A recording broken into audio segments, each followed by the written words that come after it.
Alright guys, I'm back. Here's the other grammar basically in this chapter. It's irregular yo verbs in the present tense. See, some verbs are weird just in the yo form, and the only way to get them into your head is to practice them and memorize them. So the first ones I'd like to refer to as the G unit, because they all have a G in the yo form. A lot of teachers refer to these as yo-go verbs. Whatever floats your boat to be able to memorize these. The first one's hacer, which is to do or to make. So the yo form's funky. It's hago. But after the yo form, you just use the rules that you learned in Spanish 1 on how to conjugate a regular present tense verb. So it's an ER verb. So the to form is haces, hace, hacemos, hacen. Poner, same way. The yo form is pongo. We already did this when we did like me pongo, right? Pones, pone, ponemos, ponen.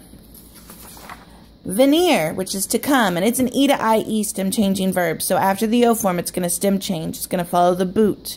So it's like a half boot since the yo is not included. You've got vengo, but then it's vienes, viene, venimos, vienen. Same rules that you learned in Spanish 1 on how to conjugate the other 5 forms.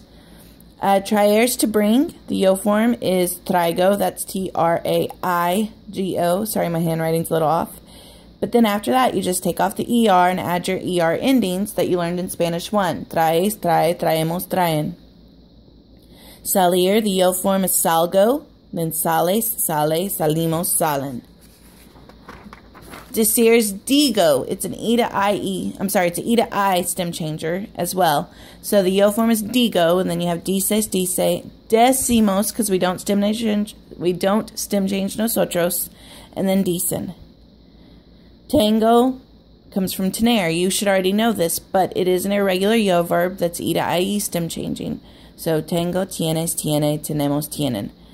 So that's part of the G unit that you're responsible for this chapter. There are more, but those are the ones you need to memorize so far. There are others that have no rhyme or reason as to what their yo form is. It just has to be straight up memorization. They don't fall anywhere. One of them is dar. The yo form is doy. Don't ask me why, it just is. But after that, you just conjugate like you would any other AR verb. So das, da, damos, dan. Saber, which means to know information, like facts. The yo form is se. S-E with an accent. One of my biggest pet peeves is kids trying to say sabo. That doesn't exist.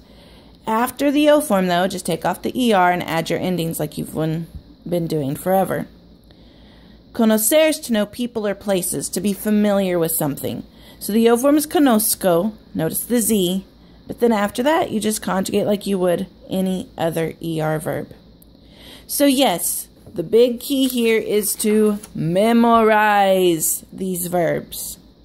And practice, practice, practice. Adios.